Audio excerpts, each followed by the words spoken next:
नमस्कार, हमारी खास पेशकश में आपका स्वागत है और मैं हूं आपके साथ मनोज मानस। और अब खास पेशकश में सबसे पहले बात करेंगे सुरक्षा में लापरवाही, बड़ी कार्रवाई। खबर राजधानी लखनऊ से है, जहां कश्मीर के पहलगाम में हुए आतंकी हमले के बाद देश भर में खुफिया एजेंसियां सतर्क हो गई हैं। इसी कड़ी में लखनऊ के गोमती नगर इलाके में बड़ी कार्रवाई सामने आई है, जहां इंटेलिजेंस इनपुट पर पुलिस ने होटल वियना इन में छापेमारी कर अवैध रूप से ठहरे ओमान के 5 नागरिकों को पकड़ा है। इन विदेशी नागरिकों के पास से वैध दस्तावेज नहीं मिले और उनकी गतिविधियां संदिग्ध पाई गई हैं। जानकारी के मुताबिक ये सभी लोग होटल से निकल जाते थे, सुबह होटल से निकल जाते थे और देर रात वापस लौटते थे। बिना किसी अधिकृत सूचना के इन्हें होटल में ठहराने के आरोप में होटल मालिक गौरव कश्यप और मैनेजर आदिल और ट्रांसलेटर खुर्शीद के खिलाफ संबंधित धाराओं में एफआईआर दर्ज की गई है। पुलिस का मानना है कि आर्थिक लाभ के लिए इन विदेशी नागरिकों को अवैध रूप से रुकवाया गया। इससे पहले भी लखनऊ के चिन्हट स्थित शक्ति हाइट्स अपार्टमेंट में थाईलैंड की 11 लड़कियों के अवैध रूप से रहने का मामला सामने आया था, जिसमें कई संदिग्ध गतिविधियों की बात उठी थी। फिलहाल पुलिस और खुफिया एजेंसियां इन विदेशी नागरिकों की पिछले दिनों की गतिविधियों की जांच में जुटी हैं। मामले ने लखनऊ में विदेशी नागरिकों की अवैध मौजूदगी और सुरक्षा व्यवस्था को लेकर कई गंभीर सवाल खड़े किए हैं। तो इंटेलिजेंस इनपुट के आधार पर पड़ताल जारी है। सुरक्षा में ये बड़ी लापरवाही कहीं ना कहीं सामने आई है, जिस पर अब ये कार्रवाई हुई है। लखनऊ में विदेशी नागरिकों का अड्डा लखनऊ बना हुआ है। संदिग्ध गतिविधियों ने इंटेलिजेंस को अब अलर्ट किया है। अवैध गतिविधियों और गैर कानूनी कामों की लगातार जांच की जा रही है। तो होटल वियना में ये विदेशी नागरिक पाए गए हैं, इनके पास वैध पेपर भी नहीं थे। इंटेलिजेंस के इनपुट पर पड़ताल तेज हुई है। अब इस दौरान कई सवाल भी खड़े हो रहे हैं। थाना गोमती नगर में स्थित है ये होटल वियना।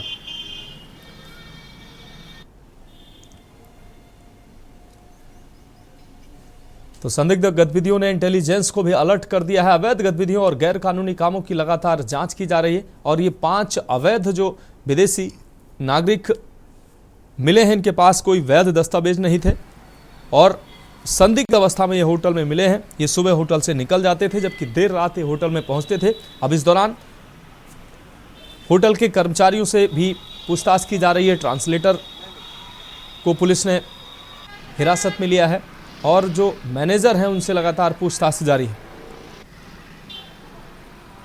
दिनांक 24 अप्रैल 2025 को थाना गोमती नगर की पुलिस द्वारा थाना गोमती नगर स्थित होटल वियना इन में स्पॉट चेकिंग करी गई। इस क्रम में उनके दस्तावेजों का जब अवलोकन किया गया तो ये तथ्य संज्ञान में आए कि होटल में 5 विदेशी नागरिक जो ओमान कंट्री के रहने वाले हैं वह भी ठहरे हुए थे। जब होटल से इसके संबंध में फॉर्म सी के कंप्लायंस रिपोर्ट की जानकारी करी गई तो होटल द्वारा बताया गया उन्होंने किसी भी प्रकार के फॉर्म सी की कंप्लायंस ना ही एफआरआरओ ऑफिस में करी है, ना ही लोकल थाने को दी गई है। इस क्रम में थाना गोमती नगर पुलिस द्वारा संज्ञान लेते हुए एक सुसंगत धाराओं में अभियोग पंजीकृत किया गया है। लोकल इंटेलिजेंस भी इसकी जांच कर रही है। विधिक कार्रवाई प्रचलित है।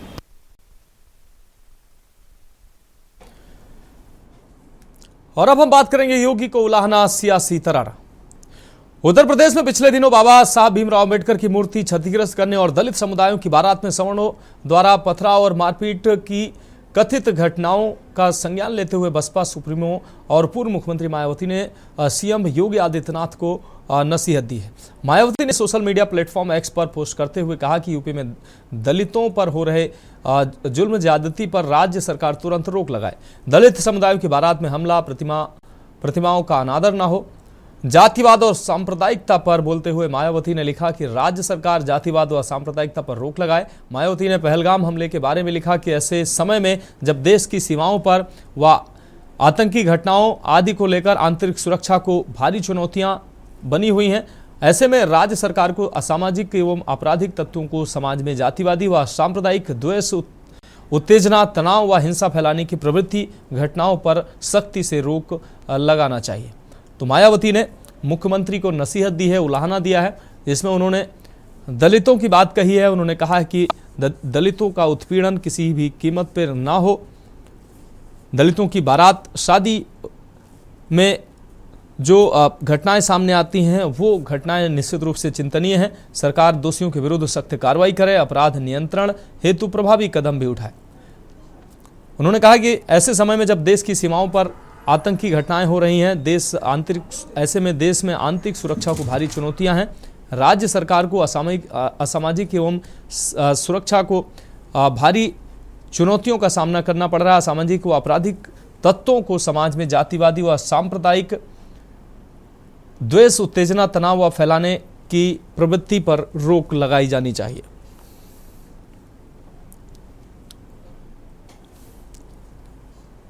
तो मायावती ने साफ तौर पर एक्स हैंडल पर पोस्ट करते हुए मुख्यमंत्री योगी आदित्यनाथ को नसीहत दी है, उनको उलाहना दिया है।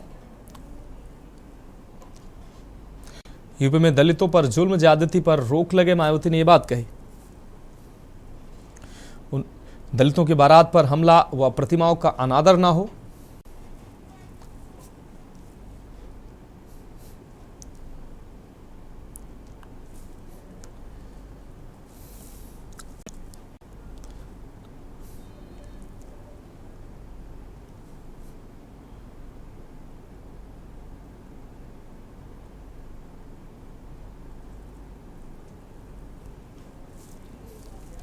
और इस खबर पर हम अपडेट के लिए हमारे संवाददाता कौशलेंद्र उपाध्याय हमारे साथ जुड़ गए हैं। कौशलेंद्र, मायावती ने एक्स हैंडल पर पोस्ट करते हुए मुख्यमंत्री को उलाहना दिया है, उनको नसीहत दी है। उन्होंने कहा है कि दलितों का जो उत्पीड़न प्रदेश में हो रहा है वो किसी कीमत पर बर्दाश्त नहीं किया जाएगा, दलितों का उत्पीड़न बंद होना चाहिए। उन्होंने ये भी कहा कि जिस मौजूदा समय में देश सारी सुरक्षा से जूझ रहा है, ऐसे में आंतरिक सुरक्षा को जो लोग खतरा हैं उनको निश्चित रूप से उन पर अंकुश लगाया जाना चाहिए। क्या कहेंगे आप, क्या अपडेट है इस पर? जी बिल्कुल, देखिए आपको बताएं कि जिस तरह से उन्होंने यूपी सरकार को घेरा है, क्योंकि देखिए अभी पश्चिमी यूपी में कई ऐसे मामले हुए, या चाहे प्रयागराज में आपने देखी एक दलित युवक की जो है हत्या की गई। इसके बाद पश्चिम में कई जिलों में देखिए बारात से जो है पथराव किया गया, बारात रोका गया, घोड़े पे चढ़ने से मना किया गया। और वहीं डॉक्टर भीमराव अंबेडकर भारत रत्न जो की है, संविधान के निर्माता उनको कहा जाता है, वो जो है उनकी प्रतिमा को जो है नष्ट किया गया। ऐसी घटनाओं को लेकर उन्होंने यूपी सरकार को घेरा और उन्होंने याद दिलाया इस समय पूरा देश जो आतंकवाद की चुनौतियों से घिर रहा है, ऐसे में देश के अंदर जो कानून व्यवस्था है, देश के अंदर आंतरिक जो कला है, उससे निपटने के लिए राज्य सरकार को तत्काल एक्शन लेना चाहिए, जिससे जातिगत और सामंतीवाद जो भाषा जो शैली है वो आगे न बढ़ने पाए। इसलिए उन्होंने ये ट्वीट किया और उन्होंने यूपी सरकार को, मुख्यमंत्री योगी आदित्यनाथ को सीधा उन्होंने नसीहत दी कि ऐसी घटनाओं को रोकना चाहिए, क्योंकि देश इस समय आतंकवादी घटनाओं से, चुनौतियों से जूझ रहा है। और अगर आंतरिक कला अगर ऐसे बढ़ेगा तो कहीं न कहीं उसका फायदा अन्य लोग उठाएंगे। निश्चित रूप से कौशलेंद्र, एक नसीहत उन्होंने दी है। बहुत शुक्रिया इस तमाम जानकारी के लिए। तो मायावती ने मुख्यमंत्री योगी आदित्यनाथ को एक्स पर पोस्ट के माध्यम से नसीहत दी। उन्होंने साफ तौर पर कहा कि दलितों का उत्पीड़न बंद होना चाहिए और दलितों की बारात पर हमला, प्रतिमाओं का अनादर बंद होना चाहिए।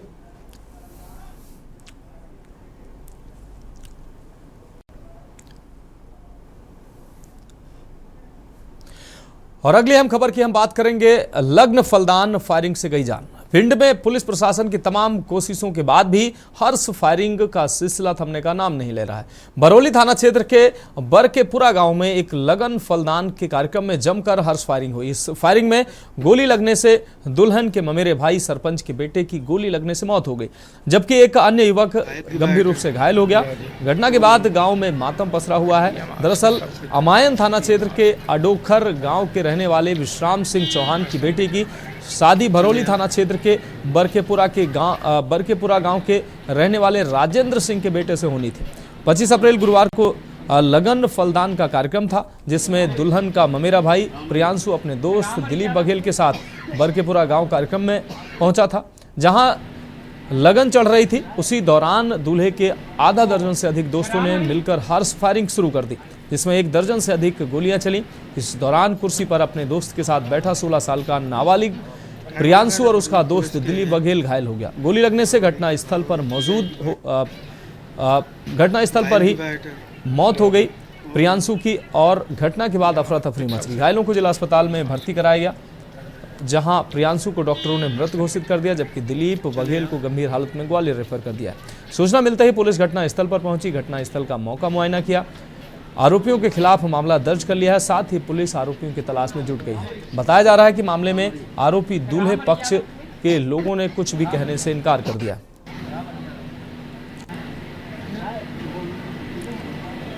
हमारी मौसी जी की बिटिया की वो लगन फलदान गई थी, तो उसमें हम सब लोग गए थे। इसमें मामा का लड़का भी गया था प्रांशु, इसको लोग गोलियां चला रहे थे तो उसकी गोली इसके छाती में लगी। काफ़ी 3-4 लोग मतलब हाथ फायर कर रहे थे। तो क्या की घटनास्थल मौत हो गई? उसकी हम यहाँ लेके आए तो मतलब हमने देखा, तो हम लेके आए तो यहाँ डॉक्टर ने मतलब मृत घोषित कर दिया। अच्छा, दूसरा भी कोई घायल हुआ है? दूसरा एक व्यक्ति और उसके दाहिने हाथ में मतलब चोट लगी, वो गोली लगी है, जो भी ग्वालियर रेफर कर दी है। तो बारौली थाना क्षेत्र के अंतर्गत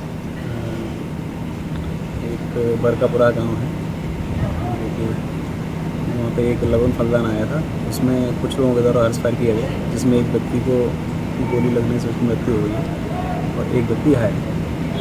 अच्छा, कौन लोग थे जो फायरिंग करने वाले, कोई पता चला क्या? अभी उनकी जांच चल रही है, ये पता नहीं लगा अभी क्या था, और आगे जांच में आ जाएगा। किसके यहाँ शादी समारोह था और ये कौन दूल्हे की तरफ से था या पर?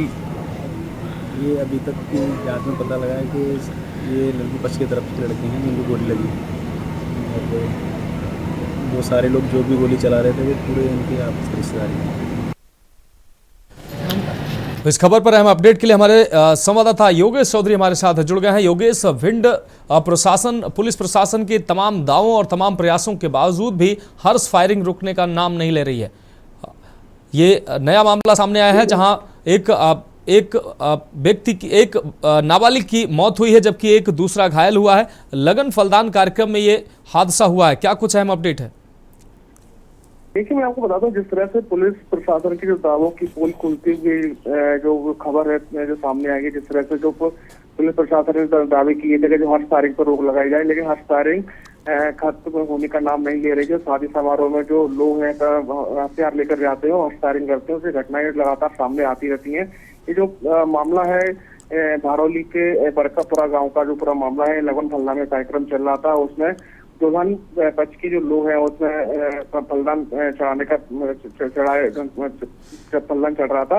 उसी दौरान जो दूल्हे के जो दोस्त वगैरह हैं, उनके परिवार के लोग हैं, वो खुशी जाहिर करते हुए हर्ष फायर किया और ताबड़तोड़ गोलियां चलाई। इसमें दुल्हन के जो ममेरा जो भाई है 16 साल का, जो नाबालिग जो लड़का है, उसके गोली लगने से उसकी घटना स्थल पर ही मौत हो गई। हालांकि उसका एक दोस्त था दिलीप बघेल नाम का जो व्यक्ति है, वो इसमें घायल हुआ है। हालांकि घटना की सूचना मिलते ही पुलिस मौके पर पहुंच गई थी। जो घायल युवक को ग्वालियर के लिए रेफर कर जिला अस्पताल ले गए, जहाँ से उसकी हालत गंभीर होने से ग्वालियर के लिए रेफर कर दिया है। हालांकि जो मृतक था उसका पोस्टमार्टम के लिए भेज दिया है पुलिस ने। इस पूरे मामले में जो आरोपी हैं उनके खिलाफ मामला दर्ज कर लिया है। पुलिस का कहना है कि जो आरोपी जो फरार है उनको जल्द से गिरफ्तार किया जाएगा। जी योगेश, इस तमाम जानकारी के लिए आपका बहुत शुक्रिया। तो हर्ष फायरिंग में एक नाबालिग की जान गई है, जबकि दूसरा नाबालिग घायल हुआ है। घायल को गंभीर हालत में ग्वालियर रेफर किया गया है। तो लगातार प्रशासन के तमाम प्रयासों के बावजूद भी हर्ष फायरिंग रुकने का नाम नहीं ले रही।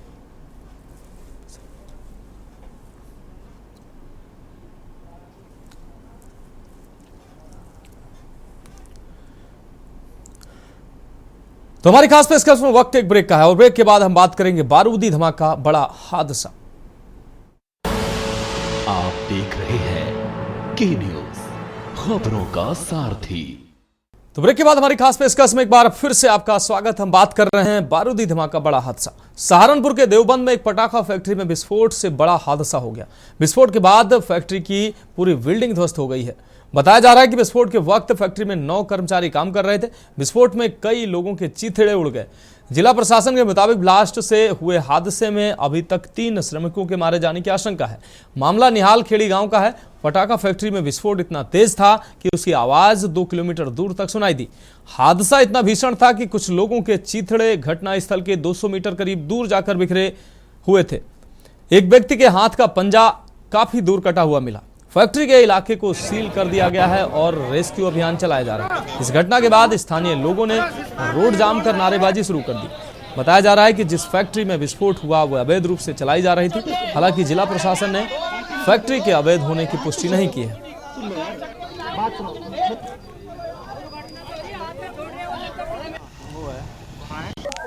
मोंकित है मेरा नाम।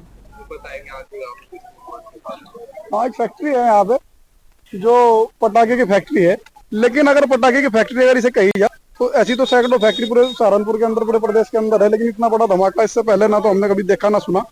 और ऐसा क्या इन लोगों ने प्रशिक्षण करा तो वो जांच का विषय है। और मतलब सब लोगों का अंदाजा यही है कि वहाँ पटाखा नहीं, कुछ बम बनाने का कुछ ऐसा मामला था जिसकी वजह से इतना बड़ा ये आज हादसा हुआ। भैया ये पटाखे की फैक्ट्री थी, इसमें मुर्गा छाप बनता था, इसमें ब्लास्ट हुआ है। ब्लास्ट में अब एक बंदा थोड़ा ही मरेगा, अब हिंदू थोड़ा ही मरेगा, अकेला हिंदू मर गया तो उसमें कार्रवाई नहीं कर रहे पुलिस वाले। अब अकेला हिंदू मरा तो ये पुलिस वाले कार्रवाई नहीं कर रहे। भाई इसमें जब वो बनना मुर्गी फार्म का पटाखा, तो इसमें बड़ा ब्लास्ट कहाँ से हो गया ये बताओ।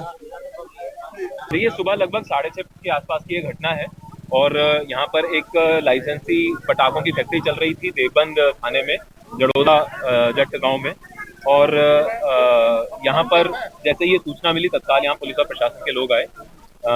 यहाँ पर फोरेंसिक की टीम भी आ गई है। यहाँ पर जो कार्रवाई है वो उनके द्वारा की जा रही है। जो फैक्ट्री के संचालक थे उसमें जो लोगों ने बताया उसके हिसाब से 3 लोगों को पुलिस ने हिरासत में लिया है।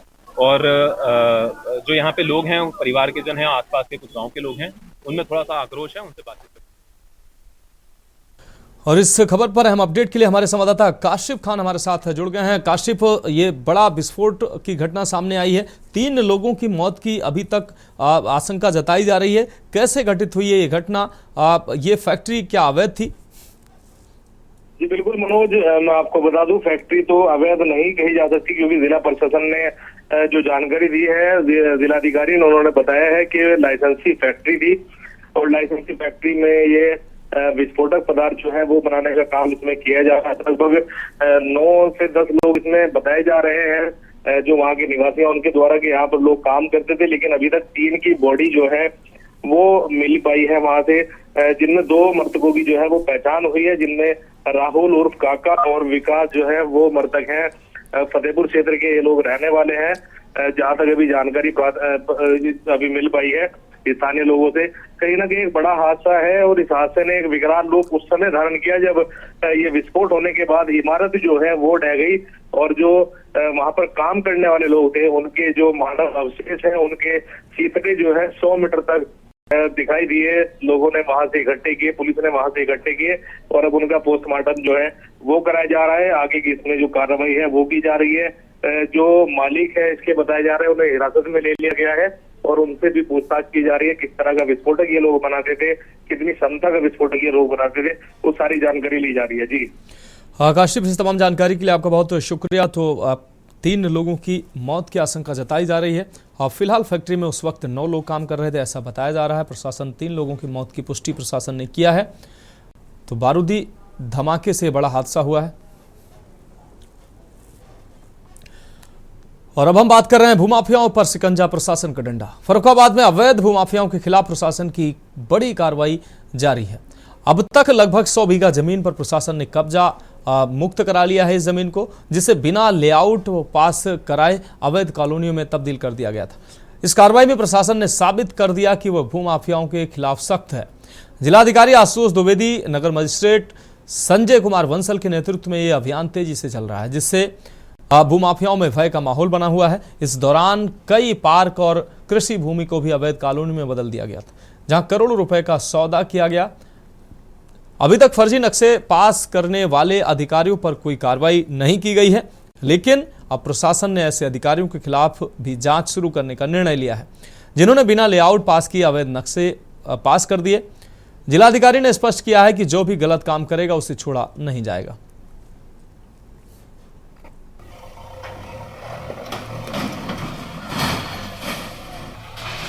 अभी 4 से 5 दिनों में 2 दिन अभियान चला था।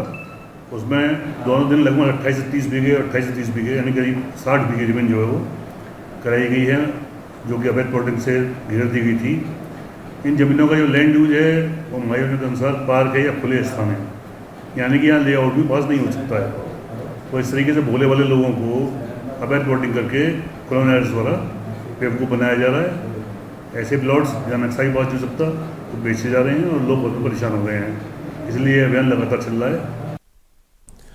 और अब हम बात कर रहे हैं पाकिस्तानी नॉट अलाउड। आगरा के होटल व्यापारियों ने पहलगाम में हुए आतंकी हमले के विरोध में पाकिस्तान के खिलाफ मोर्चा खोल दिया है। ताजमहल के पास ताजगंज इलाके के कई होटल मालिकों ने अपने होटल के गेट पर पोस्टर चस्पा कर दिए हैं जिनमें लिखा है पाकिस्तानी नॉट अलाउड। व्यापारियों का कहना है कि आतंकी घटना के बाद पर्यटन से जुड़े सभी व्यवसायियों ने यह निर्णय लिया है कि अब पाकिस्तानियों को कोई भी होटल सेवा नहीं दी जाएगी और उनकी मदद भी नहीं की जाएगी। यह कदम पाकिस्तान द्वारा किए गए आतंकवादी हमलों के खिलाफ विरोध जताने के रूप में देखा जा रहा है। तो ये पोस्टर आप देख सकते हैं, होटलों के बाहर आगरा में ये पोस्टर चस्पा किए गए हैं जिसमें साफ तौर पर लिखा है पाकिस्तानी नॉट अलाउड। ताजमहल के पास होटल गेट पर ये लगभग सभी होटलों में ये पोस्टर चस्पा किए गए हैं। पाकिस्तान के खिलाफ होटल व्यवसायियों ने अपना विरोध दर्ज कराया है। पहलगाम में हुई घटना के बाद पूरा देश आक्रोशित है और ऐसे में अब होटल व्यापारियों ने भी एकजुट होकर आतंकवाद के खिलाफ ये कदम उठाया है। होटल व्यवसायियों ने निर्णय लिया है कि अब से कोई भी व्यक्ति होटल में कोई भी पाकिस्तानी व्यक्ति को ठहरने की जगह नहीं मिलेगी और ना ही उनको किसी भी प्रकार की कोई मदद मिलेगी। एक्चुअली में जब से ये घटना हुई है पहलगाम वाली, इससे पहले कई सारी घटनाएं हो चुकी हैं, तो लगातार पाकिस्तान की तरफ से घिनौने काम को अंजाम दिया जा रहा है। तो एक हमारे यहाँ पर हम लोगों ने एक एसोसिएशन ने डिसाइड किया है कि जितने भी हमारे होटल हैं, व्यवसाय की जगह हैं, गेस्ट हाउस हैं, उसके अंदर पाकिस्तानियों को हम रुकने नहीं देंगे और कोई भी अगर पाकिस्तानी कहीं रुका होगा तो उसको हम पुलिस के हवाले करेंगे। और इसकी हम कड़ी निंदनीय करते हैं कि जिस तरीके से इस घटिया अंजाम दिया गया इस वारदात को, उसके लिए हम जो है पूरी इसका विरोध करते हैं और हम चाहते नहीं है कि इस मोहब्बत की नगरी के अंदर कोई भी इंसान जहर खोलने का काम करे।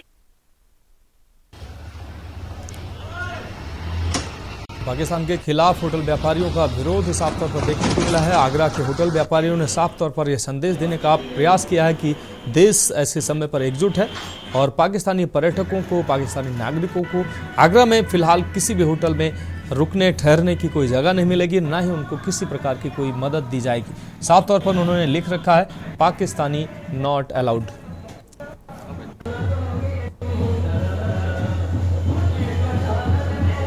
पाकिस्तानी पर्यटकों को होटल में सेवाएं न देने का निर्णय लिया गया है।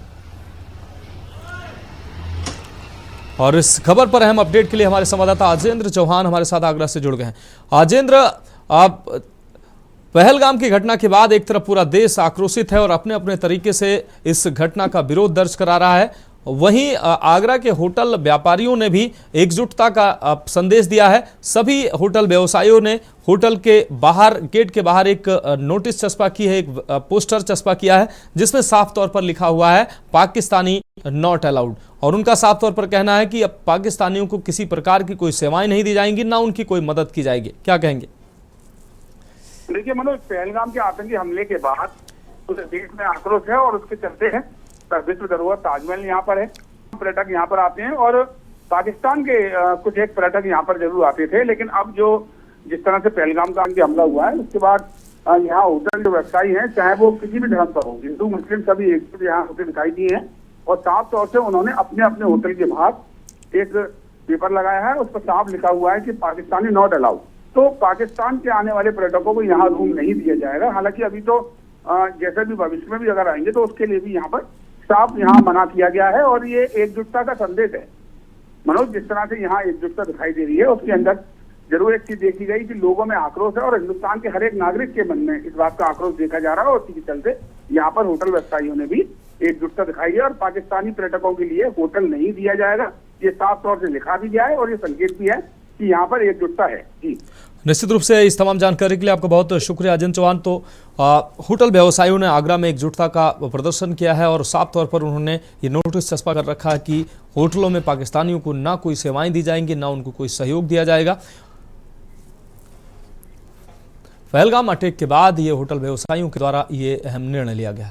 तो फिलहाल हमारी खास पेशकश में अभी के लिए मेरे साथ इतना ही। मुझे दीजिए इजाजत और आप देखते रहिए के न्यूज इंडिया। आप देख रहे हैं के न्यूज, खबरों का सारथी।